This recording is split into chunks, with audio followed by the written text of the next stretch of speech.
August 22nd. May I have a roll call, please? Member Ryder. Present. Chair Ankerman.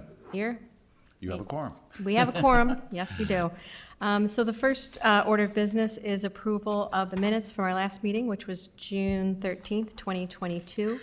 Do I have a motion? So moved. I will second that. And do you have any comments or corrections to the minutes? I do not. I did not either. So all in favor? Aye. Motion carries. The next agenda item is the opportunity for anyone who is visiting today, whether in person or virtually, to address any non-agenda items. The Finance Committee allocates 15 minutes at this time for individuals who would like the opportunity to address the committee on any matter that is not listed on the agenda. I don't see anyone in the room, and we do not have anyone online. So we will move on to our business discussion item, which is a continued discussion regarding alternative revenue sources for stormwater infrastructure, a stormwater utility.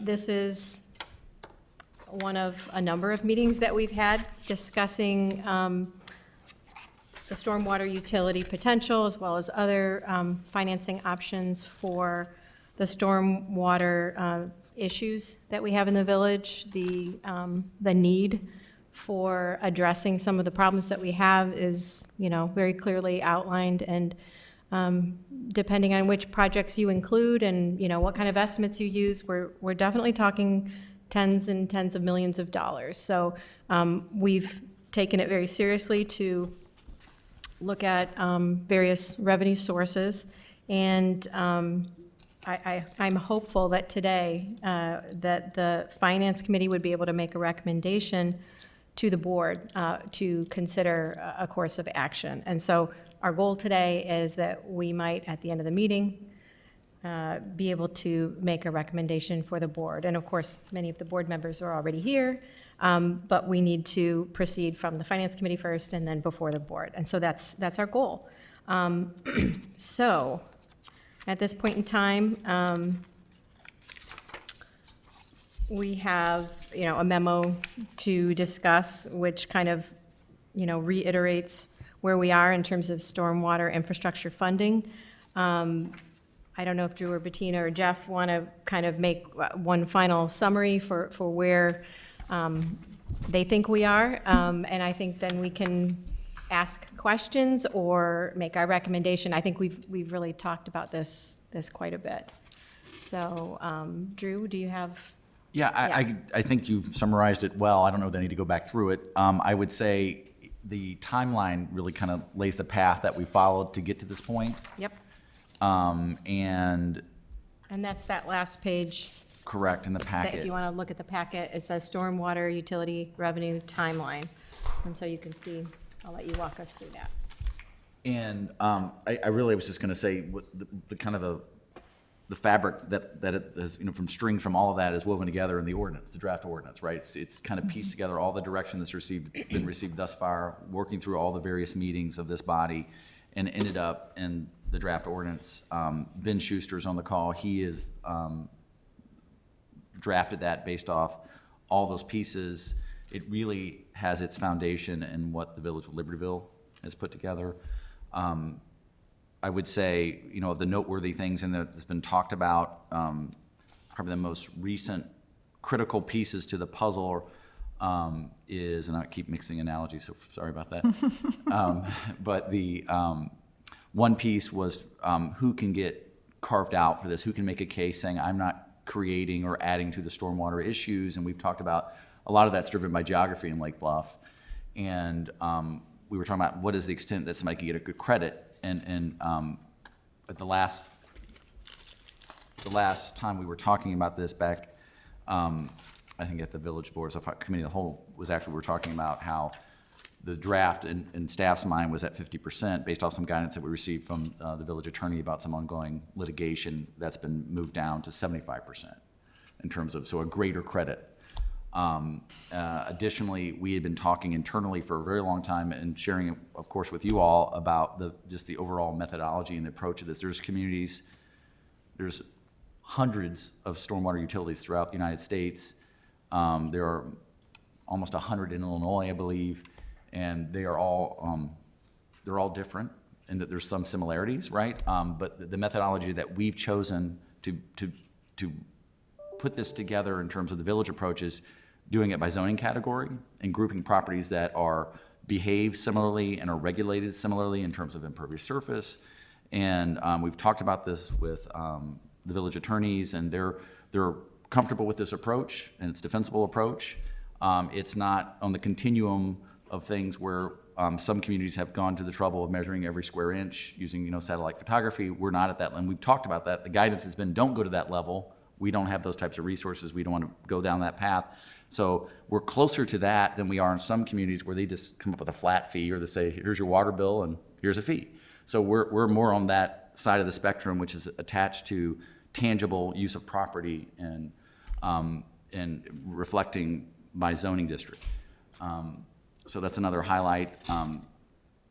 We've also tried to go with a credit program, again, based on the guidance of, we want to recognize that homeowners can take certain initiatives that would benefit stormwater, but not really to the degree that large pipes do. And so there is a recognition program for that. And I think staff's recommending that based off what we believe to be the scale of improvement to the overall system. And those are certainly debatable, and they've been talked about a lot. But again, this ordinance kind of stitches all that together. I know member Ryder had a question earlier. I don't know if that question has been answered in your other review of this, but we're happy to answer any questions. Jeff's here, Ben's on the phone, and Bettina's here, and we've all, as a staff, put this together, and again, happy to answer any questions about it. But if the goal is what you're saying, then you can always come back and say, we've gotten it this far, village board, Right. Give directives to take it to the finish line. Right. And one of the things we talked about too, Chair Ankerman, is the communication. How we share this with the community. This has been a thought pattern. Right. And one of the things that came to me is when we talked about as a staff last week when we were putting all this information together was when the village got out of the business of picking up garbage, when we outsourced that, the direction from the board at that time was, let's describe our process to the community and say, this is what we've looked at. This is what where our heads are at. Tell us what we missed. And it was very well received because a letter went to every household and said, this is an important issue. We know it is. We've been talking about it for a long time. We see the benefits of doing this and looking at alternatives, but we think this is, and then there was some feedback. There was comments that people said, I moved to Lake Bluff for the garbage service. There were others that said, hey, nice, good job, so, but it's, every household was solicited for an opinion. Mm-hmm. So that's one of the options listed there. So I throw that out there, but happy to answer any questions. Well, looking at the timeline, that is kind of where we are, should we choose to move forward. And I think the community engagement piece is something that is welcomed. We don't want to eliminate the opportunity to learn from the process of engaging the community. And it seems reasonable that this would still accomplish our goals in a timely manner. So I think that's important. It's also important to just reiterate, we're breaking new ground for the village as we've never had this before, but we're not breaking new ground in terms of this being something novel that no other municipalities have successfully executed before. So we are leaning into the history of what other communities have done, and we're trying to glean from that what looks like a best program for Lake Bluff. And what we're doing now, again, is just saying, as a finance committee, we feel comfortable with where we are now, in that we want to bring it to the village board level and see how the larger board feels and see if we can then press forward and meet this timeline. So I would be interested to hear any questions. So I wanted to just identify the two elements here that are similar but not identical. One is credits, which is set forth in 8-25 credits, and then thereafter incentives, which are in the following section, 8-27. And just talk a little bit about how those two work together. seems to me that primarily credits would be more applicable to larger systems, and incentives would be more typical for residential properties, but for the first time, I had kind of thought of them, as reading through this, thought of them together, I guess, rather than either or. And I wonder if perhaps we could talk a little bit about how those two are, sections of the statute or the ordinance are intended to work together on behalf of both the industrial, commercial property holders as well as the residential property holders. And they seem like maybe two ways of getting at what we were trying to get at, and in terms of, people being able to understand what they could do to improve stormwater, or reduce stormwater runoff at their site, at the property level. Can you talk a little bit more about why, maybe, Drew, why we've included sort of both types of credit, both the credit and an incentive, and how they work together? I noticed that they're not to be, can be in, let's see, those properties eligible for credits have to choose between the two programs. But I guess I'd like a little bit more information about that. Yeah, I think, again, it's the incentives are more geared towards smaller scale projects that a homeowner could pursue. Okay. And it's really about scale. And Jeff, we've talked about this with regards to a lot of people, residents will put together projects to move stormwater on their property, and it's just not at the same scale that impacts the overall system.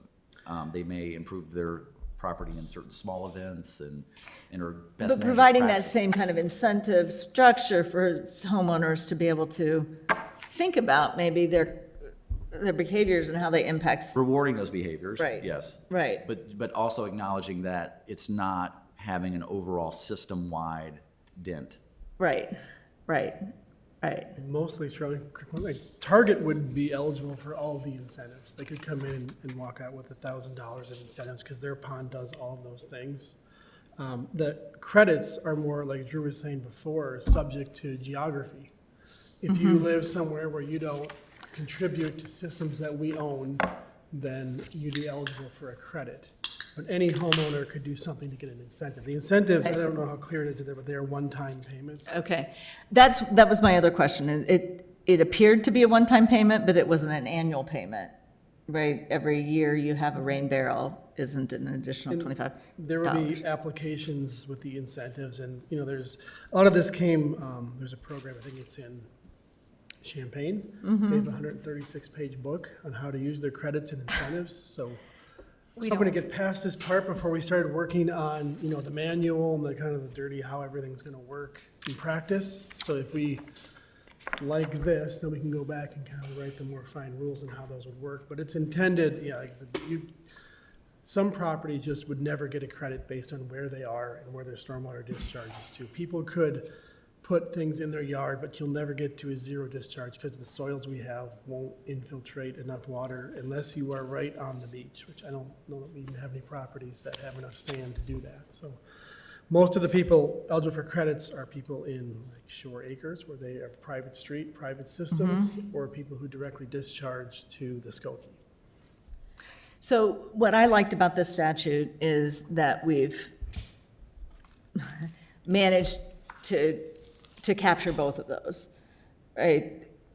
Without breaking the bank, without making it so impossible for you to deal with on an administrative level. You've provided the incentives that we want homeowners to know about and to appreciate as they decide how to landscape their yards. So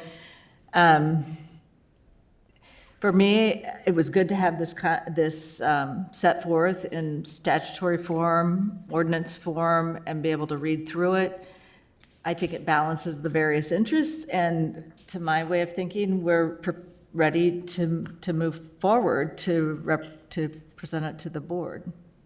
I appreciate that perspective, and I also just want to kind of state that individuals do have influence on what they individually do, but we all corporately benefit from everyone participating, and everyone would like to see dry streets. Everyone would like to see their home and their neighbor's home not flood, but the level of, even though I don't see it affecting me and mine and what I do, we all want to have all the streets passable when significant rainfall happens. And so it's very easy to just get to, well, what does this do to me and mine? And yet we know that we have village-wide problems. And I think that this helps us to start chipping away. We have a very huge, we'll call it an elephant that we have to eat, and we have to eat it sometime. And this is part of starting to take bites away at this elephant. And I would welcome any non-finance committee members if they have any comments. I think the finance committee is pretty well, talked about it. Are there any other members who would like to? I can wait, and Okay. if anyone else has comments. I was just going to jump off of what you just said, because I think that the things that I have issues with, as somebody who does have, 100% is impossible. So it's a threshold that is almost by design impossible to meet, but I'm probably at 98%, which is pretty darn good. We spent a lot of money to direct our water into this rain garden. So while I understand your point, the problem with it is, and I think this is where your community engagement piece is going to get a little hairy, is that at the same time you're going to say, well, everybody over on the west side of town, all the billion-dollar corporations and all the big businesses, you guys are off the hook. But all you residents, not so much, because you can't mitigate 100% of the water that is on your property. I'm pretty sure that that's not going to go over very well, because it's manifestly unfair. So my problem is with the corporate credits. I see the point, but then the burden falls on the residents, and it just doesn't make any sense because, for example, Mariani benefits from an open viaduct as much as I do. Their trucks can't get here without going way out of their way. So I'm confused by why we would do that. I get it, this probably paper tiger of potential litigation. And I understand why we don't want to invite that. We just got rid of some. But at the same time, I'm not clear on the other point or maybe a question is, what is the purpose of community engagement if this is sort of something that seems like it's going to happen? So are we just telling them, or are we truly engaging them? Because community engagement means you're going to listen and potentially change your mind if the community says, no, thanks, we're good. We don't want more taxes. We're fine. We're expecting a huge tax bill, a huge increase from every taxing body because the CPI is so high. So to me, it's more a bulletin saying, hey, we're doing this because we have to, after what happened this July, we have to do something. And this is the decision this is the option we have. So engaging people I don't think engagement is the right word, but I really have a serious problem with the inequity of having this fall more predominantly on the shoulders of residents, when in fact all of the businesses on the west side of town benefit from a viaduct that is passable. Can I ask a question, just so that I'm sure I understand? So you're talking about the credits that are in 8225, and that they can get a discharge credit of 75% if they meet the standards that are set forth there, right? Why did it go from 50 when we last I met was- to 75 when I was proposing somebody that was here speaking, I think from Burke, said it could be as low as 5 or 10. What happened in the interim period? 25%. I mean, I just think I'd like some explanation as to that, because I'm pretty sure that our constituents want to understand that. Ben? Ben, can you hear us? I can, yes. Did you hear that question? You'd probably be the best person to answer that question. So, I mean, the percentage, I think is what we were given, but you can certainly set whatever percentage you think is appropriate. We are not bound by 5%. And if you think 5 or 50 or any number is more appropriate, that's certainly a policy consideration for this committee to discuss.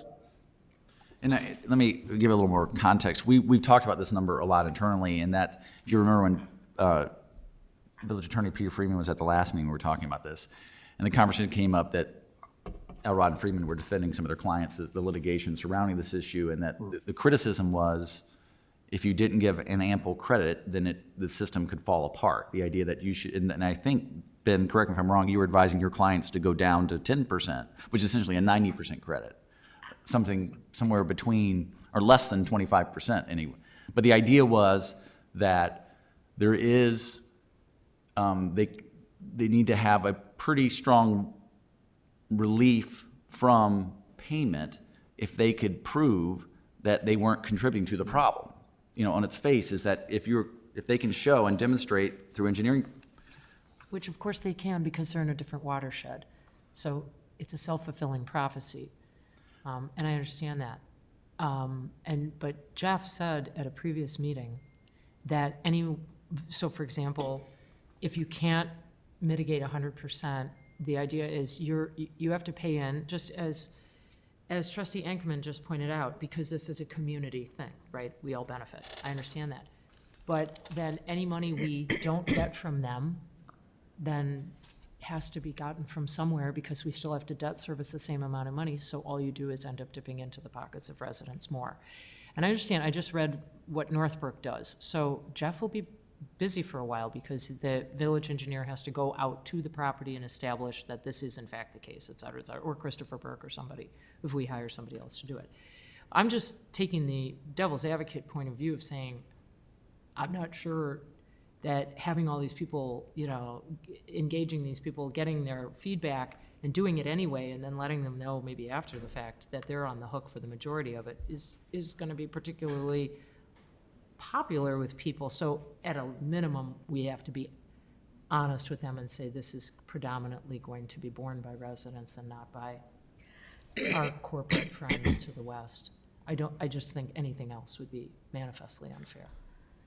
Jeff, I don't know if you have the ability to bring up an exhibit, the one that we were talking about, the degree to which, like the L1 and L2 properties, they are not part of those properties that get that credit, correct? It's just those few right in the middle, south of 170. Anybody can apply. I think Yeah.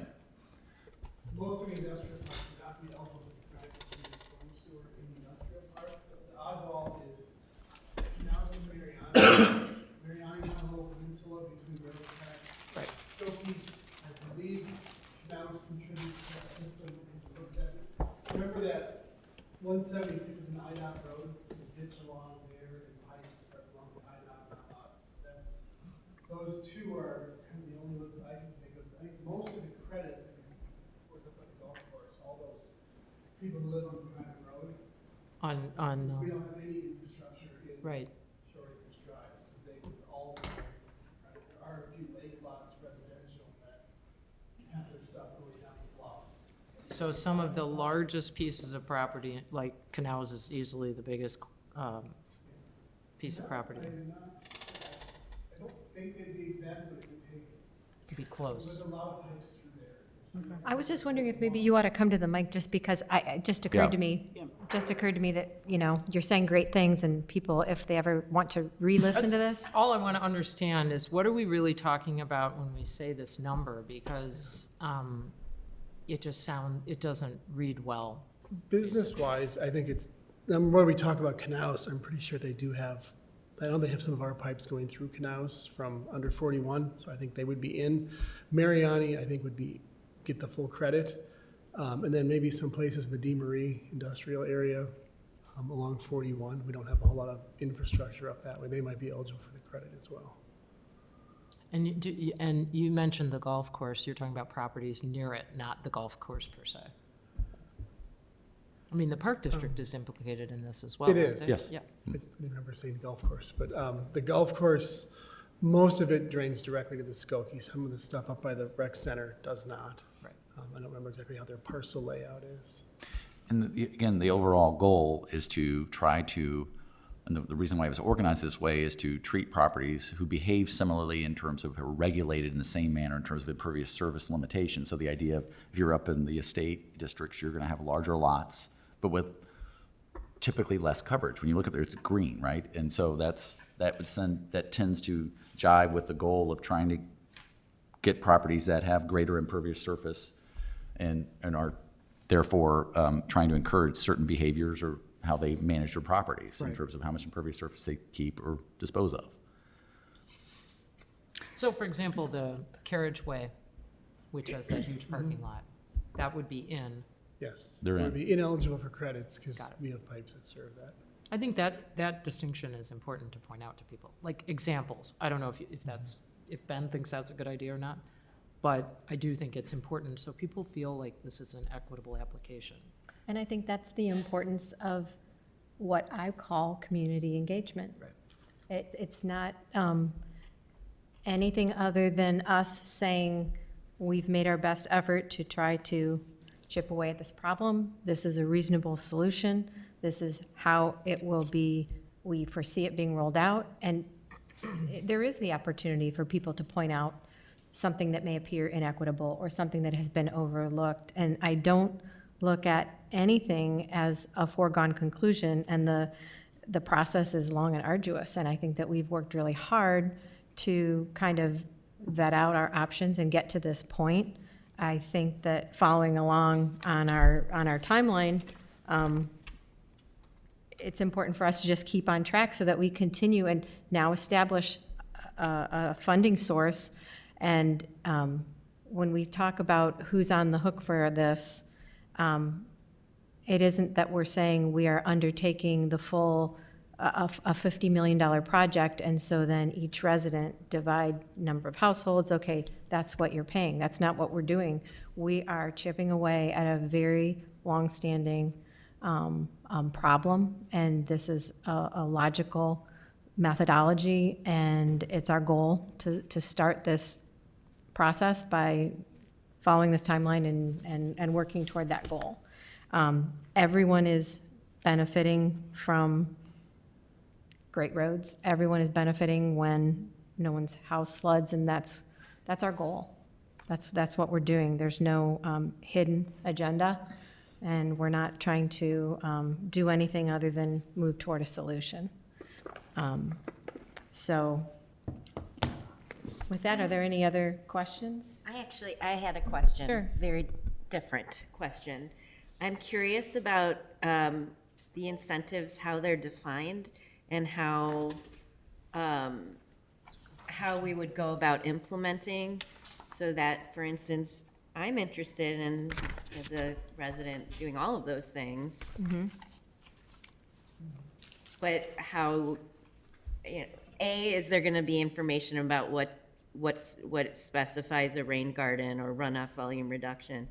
Or could I just do it and say I did it? Right. You know what I mean? I think Yeah. that's the community engagement piece, and that it will start to be outlined in more user-friendly terms, as opposed to, here's your statute, right? That's helpful to some portions of the community, but to the general public, that's not very helpful.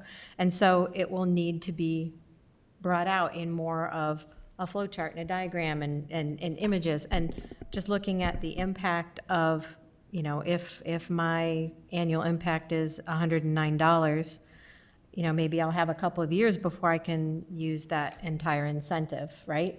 Because the incentive actually exceeds what my annual cost might be. So things like that, we'll just have to kind of walk through that and see what makes sense. And so that would be, we're just talking about it with residents. Oh, okay.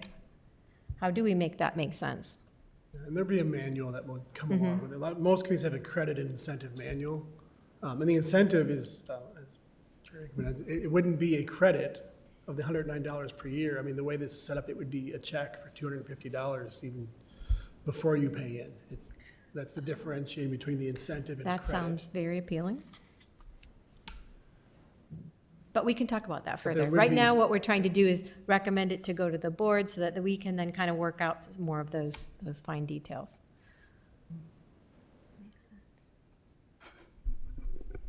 Joy? Yeah, I just had a couple things. So I think the last time we talked about this, I mentioned, hey, this seems like this is a done deal now. And I was told, no, it's not. So this feels like it's pretty much going to be a done deal. So that being said, and I know it's been a lot of work. I know we need to chip away. I understand those things. But I feel like that we haven't really looked at other options. You know, I look at what Lake Forest just did, and I think Meaning specifically, their viaduct. oh, the That was- project that they just are completing. Yeah, and yeah. I feel like somehow they managed to get a lot of funds for that. And I'm just wondering if we have actually really looked at, can we get some funds? There seems to be a lot of federal funds right now that are out there. So I know that's an arduous process. I understand that. That being said, having read through this, I wasn't so concerned about the credits and the incentives. I kind of looked through that and figured we'll figure that out going down the road in a little more detail. But my question had to do with the calculation of the ERUs. And I was just curious how that plays out over the course of multiple years. So currently, when we look at our taxes, every year that seems to bump up a couple percentage points. And I'm wondering if the ERUs will work in the same fashion, if we'll look at that and every year there will be an option to increase that amount. Because right now we're talking about $109, which I think in the last meeting we already said that number is a little low given what's going on with the economy right now. So I'm just wondering how we're going to manage that, and maybe that's a question for further down the line, but I'd be interested to know how that calculation actually works and what the expectation is going forward with it. I wanted to, address some of the foregone conclusion concerns. We have researched a number of different methods for obtaining funding, and certainly we are pursuing grants on a local, regional, federal level, and we have and we will. That only makes sense, and that's where the big changes happen. The issue that we have before us is that to demonstrate a viable plan and to implement a phase, you need to have the engineering, and you need to have all of those things that are, in preparation so that you can say, oh, this is what it would take to build that initial trunk that all these other things could feed into. And that's part of our first bite of, we need to do those things now so that we can intelligently and with data state, at this point in time, this is what we think we need, and this is a path to get there. And so when we looked at transfer tax, when we looked at stormwater utility fee and other things, we landed on this as a finance committee as something that we would recommend. It isn't that other things weren't talked about, and it wasn't that it was a foregone conclusion, it was that this appears to be the best option and what we choose to recommend to the board, and then the board can listen and decide at a board level if they want to go with the finance committee's recommendation. So we've provided data, again, a path. We've provided a way to help chip away and continue to show this is how we can accomplish this path. But if we just only have ideas and we don't have any dollars to help us get engineering and plans, and we don't get anywhere. It's all just nebulous. And so I think that as a committee, we've looked at a number of things, and we have kind of landed on this one and researched it and taken staff recommendation that this would be a good path. So now we're going to open it up to the board once we recommend. If, again, Susan and I appear to be heading that way, then we can talk about it at a board level and see if we have board support for that. The other thing, if I might, this is Ben, is that one does not preclude the other. So the idea would be setting up a fee, which you would be establishing probably usually annually, as you do many of your fees, and then looking at what's appropriate in terms of your upcoming spend and what you want the investment to be. So for example, if you sought a grant and received a large amount for stormwater improvements, you always have the ability to set the fee lower and say, we don't need to collect nearly as much because we've gotten this wonderful grant that's paying for a big section of the infrastructure improvements. So it would be something, the way this is kind of established would be, you would be evaluating as a board on on an annual or basis to figure out what exactly you want the fee to be, what's appropriate based on your priorities. Right, and when we had our, preliminary meetings, one of the things that came up, and I think it was a recommendation from you specifically, that you asked that we only pursue one avenue at this time.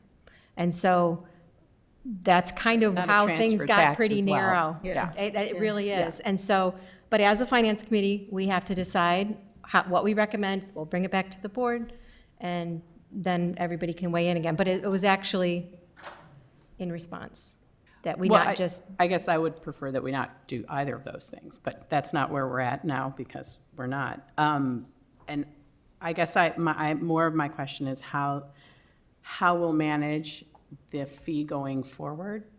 How will that look? Will we, let's say we have a year where wow, we have to do all these other things, or we have X, X, and X that we have to do this year, so now we need to can we arbitrarily bump the fee up?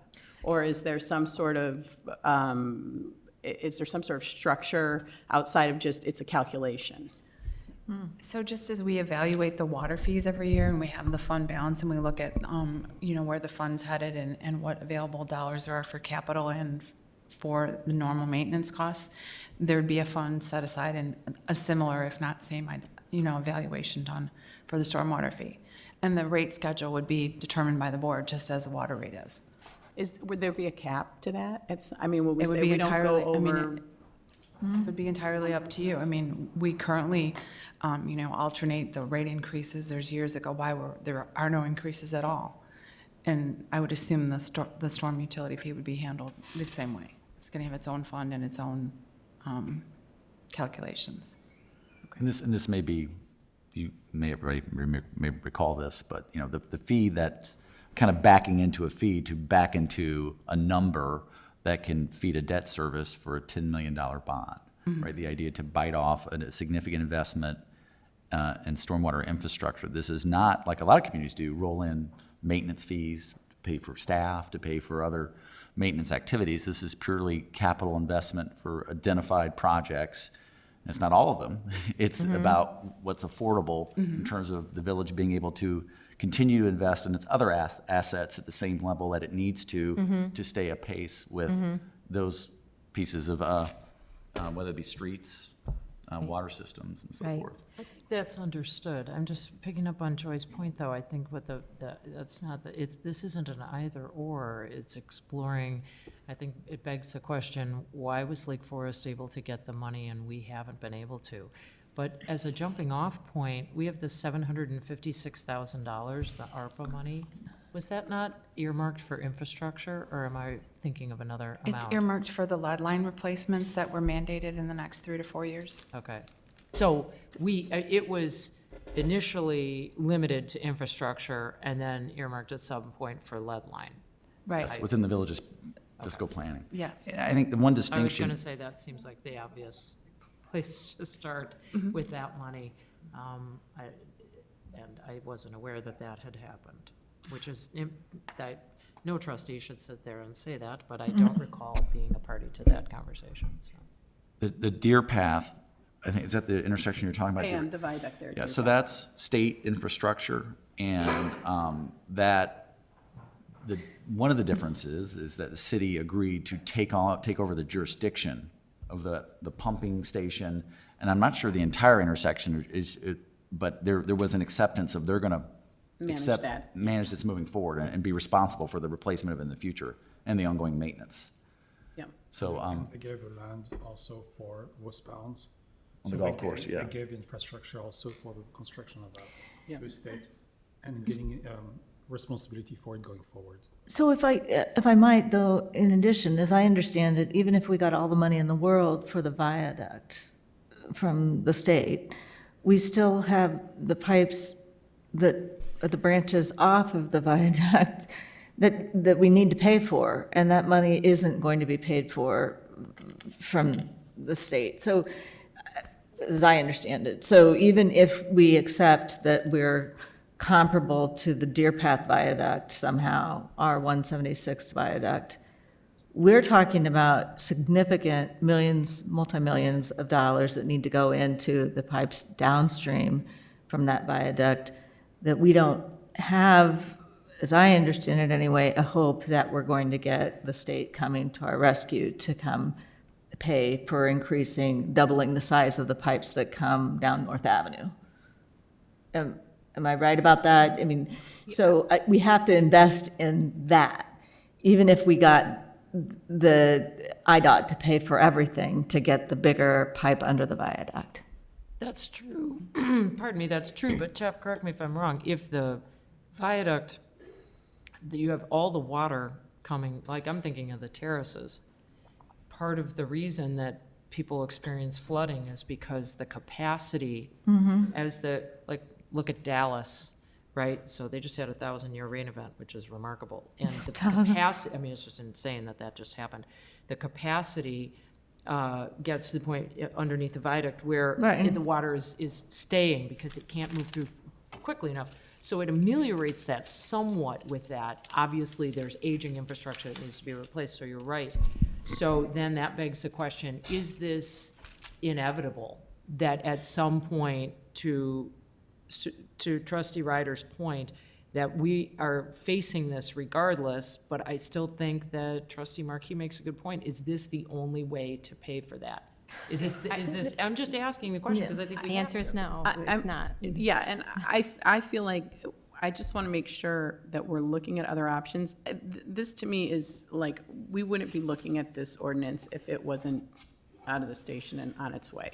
So I understand that there's different ways of paying for this, and I understand that. I'm not excited about it, but I understand it. And I guess my question now shifts to, are we also looking at other options, right? Because it's a multi-pronged approach to try and pay for everything. But I more want to understand about the calculation with the ERUs and make sure that that isn't a fee that we enact that then just becomes like some open-ended fee. Clearly, we're not talking about the sunset provision anymore with that, because I think we heard that stormwater constantly needs to be updated, so we wouldn't have a sunset clause for the stormwater utility fee, which again is fine, that makes sense and it's reasonable. But at the same time, I don't want this to just be some open-ended fee where all of a sudden we can just arbitrarily change it if we say, oh, we need more money for this or we need more money for that. I don't think that's fair to our residents. Well, I think using the word arbitrary implies that we don't have a budgeting process and we don't have staff preparing detailed reports that would show identified needs and potential solutions. And so I don't think that word was reflective of the way village staff proceeds. And if doing nothing means that we just wait for that great big $12 million from this agency or $5 million from that agency, I don't think that as a finance committee, that's been what we have discussed, because we don't want to just wait for that big windfall. We will work toward that end. But in the meantime, we need to work toward how to make that trunk that everything else feeds into, that very critical piece. We need to move toward that. And this is one of many options. And based on staff recommendations, the one that we're pursuing. It's not arbitrary, and we are never arbitrary in the fees that we charge to our residents, we aim to be good stewards because we also are paying those exact same fees. We obviously are wanting to do things that are responsible because we pay them as well. So I just wanted to reiterate that we're going with staff recommendations, we're pursuing other sources, we are never arbitrary in what we choose, and there are many options that we could take, and this is just one of many that we chose to pursue so that we didn't choose so many all at once that it was difficult to kind of lose sight of where we are. It's a long, arduous process. You can see where we are in it, right? And so we're going to see this one to the finish line and see what we can accomplish based on that, because we have a big, big task ahead of us. And everyone is at least acknowledging that, which is, we all know it floods. We all know 100-year storms are becoming every 7.2 years, and all those things are true. So at this point in time, I want to, once again, open it up for last comments. Regis? So thank you for doing this. As a finance committee chair, you're absolutely right. We have the first page of our that meeting identifies that we're looking for $54 million. This is soup to nuts, what it takes to resolve our issues. We cannot do that. This is 4 times, 5 times our yearly annual budget. So we need to start somewhere. You're absolutely right. This is one of the ways to fund our need. And the first need will be the viaduct, $17 million. We're taking over the state because nobody's doing anything about it. We're going to do it. This is basic infrastructure to take care of the water in our village. That will basically help us with the viaduct, but also East Terrace and North Terrace to alleviate their issues.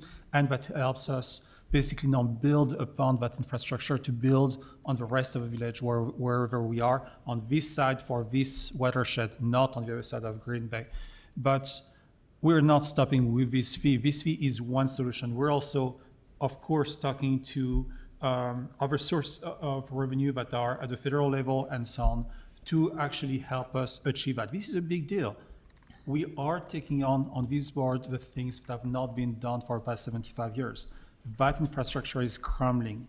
And so it's a big task for us to actually take this on, to get it done. And we need to take one day at a time to build basic, to actually now do soup to nuts for the whole community. So thank you.